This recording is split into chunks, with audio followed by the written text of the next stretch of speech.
Well, it's still the breakfast on PlusTvAfrica, who apologize for the break due to some technical issues. The Zamfara state government has directed residents of the state to obtain guns in order to defend themselves against bandits ravaging the state. Now, the directive was contained in a statement by the Commissioner of Information, Ibrahim Dosara. According to the government, the measure became necessary following the deteriorating security situation in parts of the state.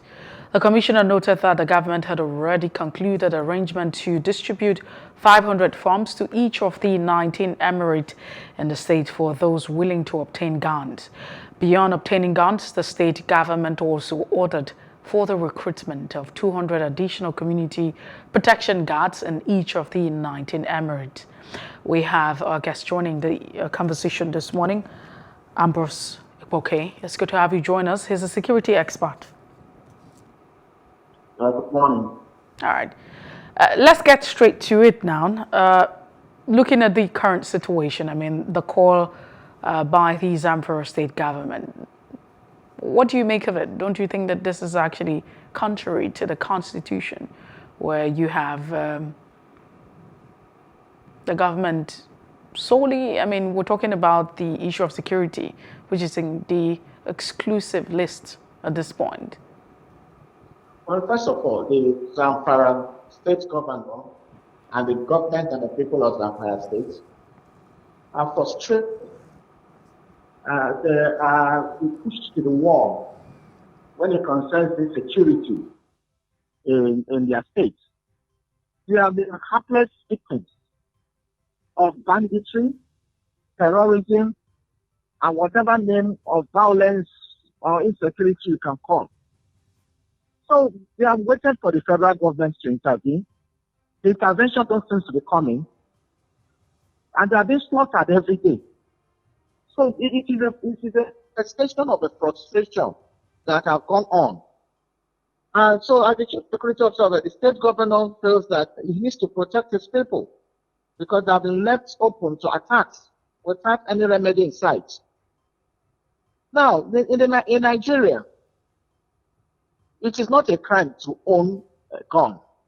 It is a crime to own unlicensed weapon. So individuals apply for licensed weapon. When that license is granted to own a weapon, and they are always in categories, individuals are not allowed to own some degree or levels of weapons. It is highly regulated. So I don't know where the governor is coming from or the government of Zamfara is coming from in this angle. Are they asking their citizens to get licensed weapons as laid down by the law in Nigeria? Or are they just asking them to do whatever they like? While we are frustrated with the security situation in Nigeria, we should also be careful that we don't engage in acts that will also contravene the laws. So, what the question to be asked is that if the Zamfara state government procure for its citizens under procedures. Well, the Zamfara state government has directed individuals to prepare themselves to obtain guns to defend themselves, and the commissioner stated this.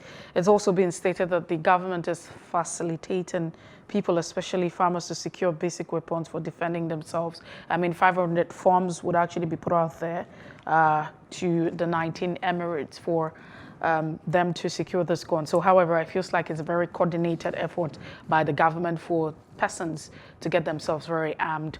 But it brings us back to the issue. If we say that security is on the exclusive list, then therefore it means that it is within, the purview of the federal government to decide what happens.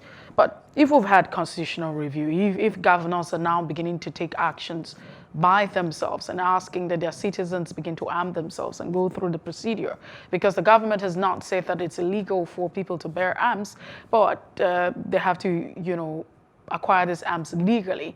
What then stops these governors for agitating for state policing as it is. Let's get back to a system where you have government controlling their resources, controlling the state. But when you're talking about governors controlling, then it would mean that the issue of security would be moved away from the exclusive list. So the governors have the right, and we're talking about decentralization of powers at this point in time. If governors, I mean, you're looking at Zamfara state and Plateau state now, beginning to say, hey, citizens, you need to do the needful. People need to protect themselves. And prior to this, we've also seen several videos and reactions going, we've seen reports, we've seen videos making the rounds where people are now carrying arms. Are these arms very licensed? What stops us from going to the Constitution? Why have these governors not agitated for them to control their states and have access, to the security architecture and call the shots as it is? We do have Abrose back on the phone. It's good to have you join us once again. Let's allow you continue with your thoughts.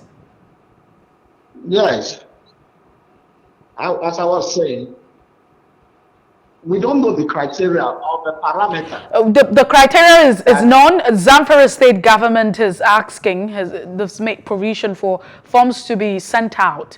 500 forms to the 19 emirates, so that there's a procedure for those who want to, acquire this gun. So it's not like a random act. But apart from that, we've seen reports. We've also seen videos where people are arming themselves to churches and what have you. Yeah, those arms, we need to investigate whether they are licensed arms. Because the law allows citizens to own licensed arms. So before we can conclude whether it is legal or illegal, we need to find out the person holding the arms was illegally procured. That is the verification we need to make. Then as for the Zamfara issue, will it not create more problem in the society?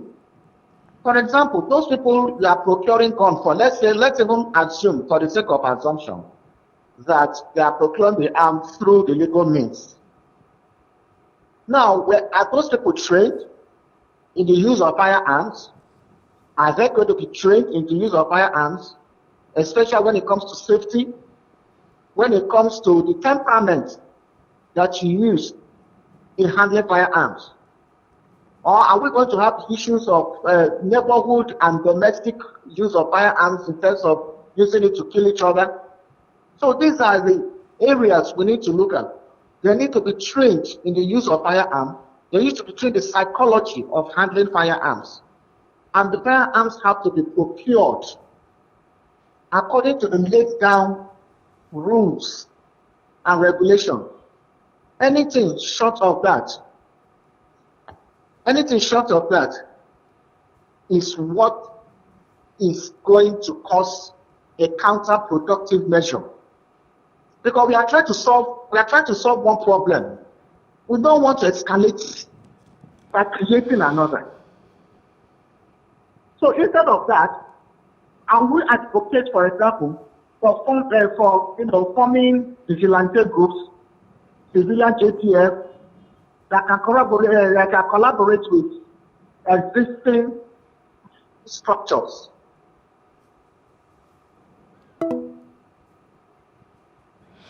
Well, so that we already understand the issue, like you've already mentioned Abrose Igboke. You've talked about the government going through a very correct way of doing things, talking about the fact that citizens have access to carrying licensed guns. As long as the guns are licensed, then they have a right to, using it. So saying that they have to acquire these guns properly, well, the government might just be heading towards the direction that you have talked about, because like I rightly mentioned, forms have been put out, 500. This is what the Zamfara state government is doing, 500 forms to especially ensuring that farmers have the basic, what it takes to protect themselves and defend themselves against external aggression or attacks as it is. But the question is surrounds the fact that why do we have to get to this point? We're being very logical here about, these guns have to be licensed. We need to be sure of who is taking these arms. But what then, have we also thought about the fact that people are also being killed, randomly? I mean, people are dying. This case of kidnapping. I mean, the issues are almost out of hand. Do you think that it's irrational for people to just take up arms, whether or not the government is there to say you need to take up arms or not take up arms to defend yourself? I'm being told that we have our guest back on phone. It's good to have you join us once again. We apologize. I mean, the issues, the network disconnection, it's not allowing us to have a smooth conversation. But if you can hear me. Yeah, I can hear you. All right, then.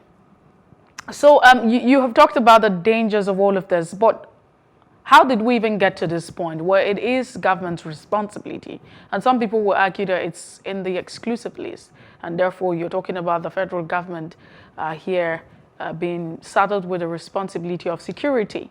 So should we not get to a point where we're talking about state policing, where state governors can be self-sufficient? It won't come to this point now where we begin to have the argument whether or not state government are going through the right way to ensure that citizens take up arms to protect themselves. When we talk of the external territorial defense, sovereignty of the country, the military, of course, is controlled by the federal government. Now, where people are advocating for is the issue of policing of the federation. Now, if we should copy advanced nations like Europe, like England and the United States of America, even Canada and some other countries, that have decentralized their policing. We cannot secure our internal security challenges with the kind of policing we are practicing now in Nigeria, where the center in Abuja controls all the federating units. One man called the Inspector General of Police. It won't work. How many men does he have? How many officers does he have? Sometimes you go to local government of huge population, only 3 policemen are there. How many policemen can be recruited to police the nook and cranny of Nigeria? So the solution to it is whatever name it may be called, but let there be security apparatus at the local level. Some people are already forming vigilante groups. Some people are already forming pseudo-cultural groups like Amotekong and the rest. But these are not still yet formal structures. So the Constitution has to support it and give it, a legislative backing. Well, so that states can come and set up these things, neighborhoods can set up, and then even local governments and states can set up security structures to tackle insecurity. Abrose Igboke, we have to let you go at this point. I'm sure that this conversation will not end here. We'll probably, have another time where we talk about these. Maybe it's time where, state governments begin to agitate for state policing as it is, where they would have, the authority to control the security architecture without having to ask citizens to arm themselves or defend themselves against attacks. That's it. Thank you so much for being part of The Breakfast. We'll take a break now. When we return, we'll continue with our second conversation. Please stay with us.